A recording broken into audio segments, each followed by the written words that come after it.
সাইৰাম সকলোকে মোৰ পেজ আৰু চেনেলটোলৈ স্বাগতম। বাবাই সকলোৰে মংগল কৰক। গাটো ধুই আহিলোঁ, আৰিয়াৰ জলপান, মানুহজনৰ নেমু পানী লৈ আহিছোঁ আৰু মই আজি কি লৈ আহিছোঁ জানেনে? এইটো দিছেনে? মানুহজনে অৰ্ডাৰ দিছে এমেজনৰ পৰা, চুলি বোলে গ্ৰোথ হ'ব, সেইটো কাৰণে বোলো লগামচোন, ইমান চুলি সৰিছে। লগোৱাৰ পিছত কিজানি বেছিয়ে হয় ন। আজি মই 5টা বজাতে সাৰ পালোঁ, ৰাতিপুৱা সাৰ পাই লৈ শুই দিলোঁ যে, আকৌ মই 8:30 বজাত সাৰ পাইছোঁ। এই এবাৰ উঠি শুই দিয়াৰ পিছত নহয়, উঠিবলৈ কিন্তু বৰ টান আছে চাবচোন। আৰু আমাৰ এটা অভ্যাস আছে, মোৰ আছে, আপোনালোকৰ আছেনে নাজানো দেই, শুই উঠিয়েই ডাইৰেক্ট মোবাইলটো চোৱা ন। আৰু মানে মোৰ যদি ঘৰৰ ফোন দেখোঁ ন, মোৰ ৰাতিপুৱাই ফোনটো দেখিলে ভয় লাগে, মানে পৰাপক্ষত নাহে যে, কিন্তু মোবাইলটো চাবই লাগিব।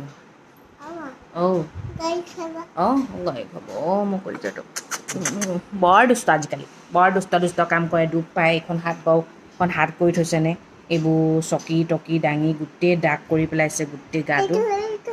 অকণমান শুই ল'বা হা, অকণমান শুই লোৱা মা। Twinkle Twinkle little star, how I wonder what you are, up above the world so high like a diamond in the sky. আৰিয়া আজি মাছত শুবলৈ গ'ল, মাছত শুলে। তাকে এতিয়া বোলো এই কাপোৰ গালকে জাপিবলৈ উলিয়াই লৈছোঁ আৰু। বস্তু এটা দেখাম দেই, পেণ্টটো যে ইমান অকণমানি, বৰ মৰম লাগে অ'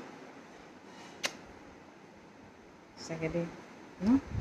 এইটিপা গৈ গৈ এতিয়া ডাঙৰ হৈ গৈ আছে। আমাক এটা ফ্ৰক দেখাম দেই আপোনালোকক। এইটো ফ্ৰক মুম্বাইৰ পৰা আনিছে মায়ে, ইমান মৰম লগা, চাওকচোন কালাৰটো ইমান ধুনীয়া। যে আমাৰ ইয়াত কাপোৰবোৰৰ দাম যিমান লয় নহয়, বম্বেত সিমান দাম নহয়, কিন্তু কোৱালিটি বহুত বেছি ভাল পায়। ইয়াত ইমান কোৱালিটিবোৰ ভাল নহয়, কিন্তু বম্বে কোৱালিটিবোৰ যে মানিব লাগিব আৰু। কাপোৰখিনি জাপি ল'লোঁ। এই যে আৰিয়া কামবোৰ কৰি আছোঁ, মই সঁচাকৈ বহুত হেপী ফিল কৰোঁ। বহুত মাক আছে চাগে নিজৰ ল'ৰা ছোৱালীক টাইম দিব নোৱাৰে, কিন্তু চাকৰি নকৰিলেও নহয়, ঘৰখন চলাবতো লাগিবই ন। সেইটো হিচাপে মই বহুত লাকি বুলি কওঁ। কিন্তু কেতিয়াবা মন যায় আৰু চাকৰি এটা কৰিবলৈ। কেতিয়া মন যায় জানেনে? যেতিয়া মানুহজনৰ বাৰ্থডে আহি পায়, তেতিয়া মানে এনেকুৱা লাগে দামৰ দামী গিফ্ট এটা নিজৰ পইচাই দিব পৰা হ'লে। আৰিয়া ডাঙৰ হওক, কৰিম। চাকৰি নহয়, নিজে কিবা এটা ষ্টাৰ্ট কৰিম আৰু ভাবি থৈছোঁ, কৰিবই লাগিব। এনেই ঘৰতে সোমাইনো কি কৰিব, কিমান মোবাইল চাব, কিমান খাব, কিমান শুব। কিছুমান মাকৰ কথা ভাবিলে বেয়াই লাগে। উপায় নাই, চবৰে জীৱনটো বহুত বেলেগ বেলেগ ন।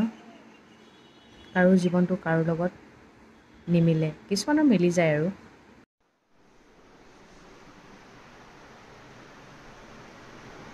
আইতাকৰ লগত শুইয়ে আছে, 2টালৈ 10 মিনিট আছে, শুৱক। তাই আকৌ তাত থাকিলে বৰ অকলশৰীয়া নিচিনাও লাগে। এতিয়া আমাৰ আৰিয়া ভাতত আছে ভাত, দালি, ভাত কেৰেলা, ভেদাইলতা দি বনোৱা পকৰি। এইফালে উঠি গ'ল, ভাত খাওঁ এতিয়া। এইফালে টিভি লগাই দিছোঁ, এইফালে খানা পিটিকি আছোঁ, এইফালে খাই আছে। পকৰি দিম। এয়া ধুনীয়াকৈ জলপান চলপান খাই এতিয়া ৰেডি হৈ ল'লে আৰু, হয় নাই? এই নকৰিবা আকৌ, জোতাযোৰ পিন্ধি লোৱা, আহা মোৰ মা, আহা।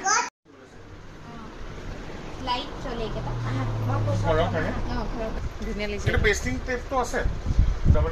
বাৰ্থডেত চমুৰি এটা বিচাৰি আছিল, নাপালোঁ নহয়। এতিয়া বোলো আজি লৈ লওঁ, চমুৰিটো বহাই দিলোঁ দেই ইয়াত। আজিয়ে মনটো ভাল লাগিছে। যেতিয়া কিবা এটা দিবলৈ থাকে নহয়, সেইটো বস্তু নিদিয়ালৈকে ভাল নালাগে ন। আজি মোৰ মনটো ভাল লাগিছে, সৰু বস্তুৱেই হওক, কিন্তু বিচাৰিয়ে পোৱা নাছিলোঁ নহয়, আৰু বেছি দোকানত বিচৰাও নাছিলোঁ বাৰু।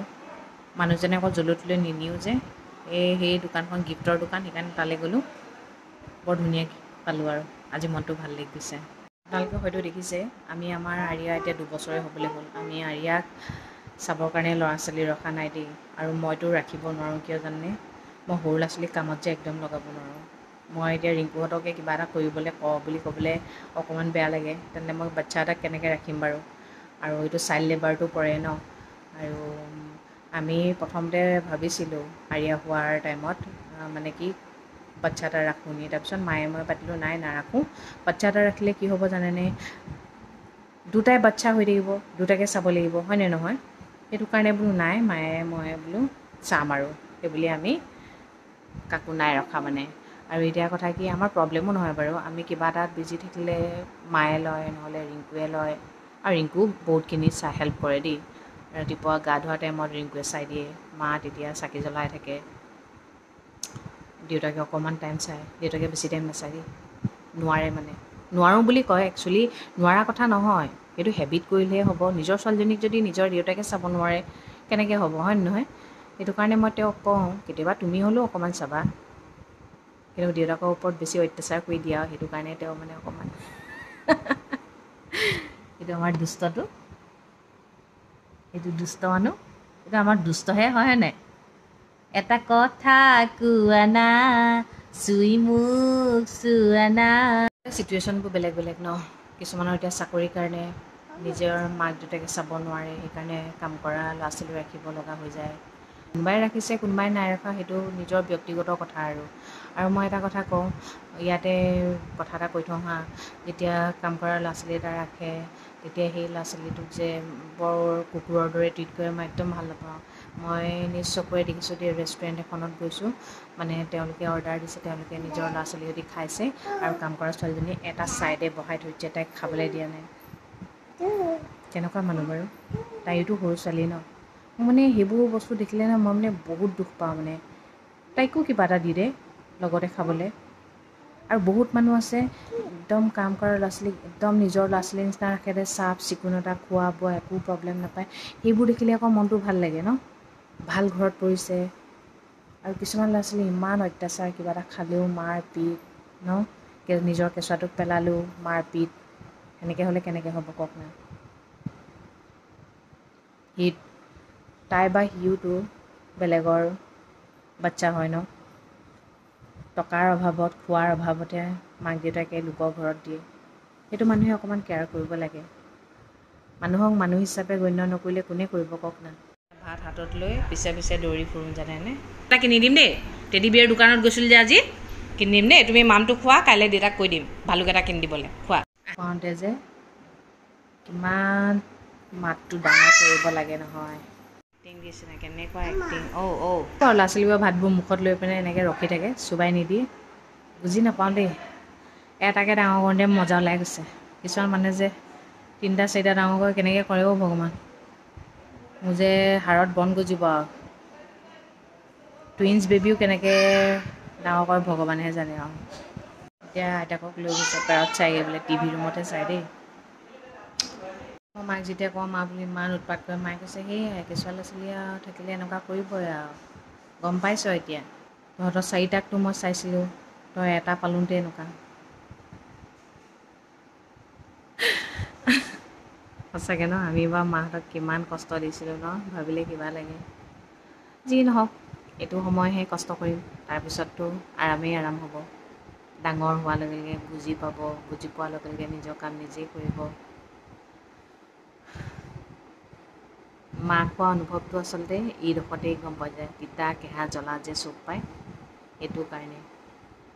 কিন্তু মাক হোৱা অনুভৱ বহুত বেলেগ, সেইটো সঁচা কথা। কিন্তু মা বুলি যেতিয়া মাতে নহয়, যিমান খং উঠিলেও এই মা ৱৰ্ডটো যেতিয়া মাতি দিয়ে ইমান বেছি ভাল লাগি যায় মানে বুজাব নোৱাৰোঁ। কোনে বনালে বাৰু এই মা ৱৰ্ডটো, বৰ মধুৰ মানে ন, মায়ে হয় আৰু, মাৰ ঠাই কোনেও ল'ব নোৱাৰে, কোনেও ল'ব নোৱাৰে। ইয়াতে এটা কথা কওঁ, বিয়া নোহোৱাৰ আগত মানে কিছুমান এনেকুৱা কথাও মনলৈ আহিছিলে, কি হ'ব জীৱনটো, কেনেকৈ থাকিম, কেনেকুৱা বা মানুহ পাম, ভাল হ'লেতো ভালেই, বেয়া হ'লেতো বেয়াই। আৰু মানুহৰ এনেকুৱাও লাইফলৈ মানুহ আহিছিলে যিবোৰ পৰা ধৰক অকল দুখ পাইছিলোঁ। সেইটো কাৰণে মানে কেতিয়াবা কেতিয়াবা এনেকুৱা হৈছিলে মনটোলৈ, জীয়াই নাথাকোঁ নি, মৰি থাকিম নি বাৰু। মাত্ৰ নিজেই নিজৰ সাহস বনিব লাগে আৰু মানুহ কামত ব্যস্ত হ'ব লাগে। কামত যেতিয়াই ব্যস্ত হ'ব নহয়, তেতিয়া আপোনাৰ লাইফত দুখ থাকিলেও আপুনি দুখবোৰ ধৰিব নোৱাৰিব। সেইকাৰণে কামক গুৰুত্ব দিব, নিজক গুৰুত্ব দিব। এই কিবা কথা মনলৈ আহিলেও মানুহ দুই-এটা ভাল লগা মানুহৰ লগত কথা পাতিব, অকলে অকলেও নাথাকিব। অকলে মানুহ থাকিব নোৱাৰে, গম পাইছেনে? আৰু সেইটো কাৰণে কওঁ, ভগৱানে যি কৰে বহুত ভাল কৰে। মাক যেতিয়ালৈকে হোৱা নাছিলোঁ তেতিয়া ভাবিছিলোঁ এই মাক হোৱাৰ পিছত যে চাকৰি কৰি থাকে বহুত ভাল লাগে ন, কিন্তু মই এতিয়া সুখী। কাৰণ কেলৈ মোৰ গোটেই সময়খিনি মই আইয়াক দিব পাৰিছোঁ। মাজে মাজে খং এটাও উঠিছে বাৰু, যেতিয়া বেছি উৎপাত কৰে, উঠিবই ন, মানুহ হয়। কিন্তু যিয়ে নহওক মই বহুত সুখী আইয়াৰ। মোৰ কিন্তু মনলৈ কেতিয়াবা আনক দেখাবৰ কাৰণে কেতিয়াও নাহে দেই। মই মোৰ নিজৰ কাৰণে, মোৰ ঘৰখনৰ কাৰণে, মোৰ মানুহজনৰ কাৰণে কৰিবলৈ মন যায়। সেইটো সঁচাকৈ কৰিম পিছলৈ, আইয়া ডাঙৰ হওক। ল'ৰা-ছোৱালীৰ লগত ব্যস্ত থাকিবলৈ কপালো লাগিব ন। ল'ৰা-ছোৱালীৰ লগত টাইম দিয়ক, নিজক টাইম দিয়ক, নিজৰ ঘৰৰ মানুহকেইটাক টাইম দিয়ক। কামত ব্যস্ত থাকক, বেয়া কথাবোৰত গুৰুত্ব নিদিব। মুঠতে লাইফটো এবাৰেই পায়, এই জীৱনটোক ধুনীয়াকৈ এনজয় কৰক। আনৰ লগত মাথা মাৰি একো লাভ নাই, নিজৰ লগত মাথা মাৰক, সুখী হ'ব। ঠিক আছে তেন্তে দিয়ক, আজিলৈ আহিছোঁ। সদায় কোৱাৰ দৰে কওঁ, ভগৱানে সকলোৰে মংগল কৰক, সকলো সদায় ভালে থাকক। Good night.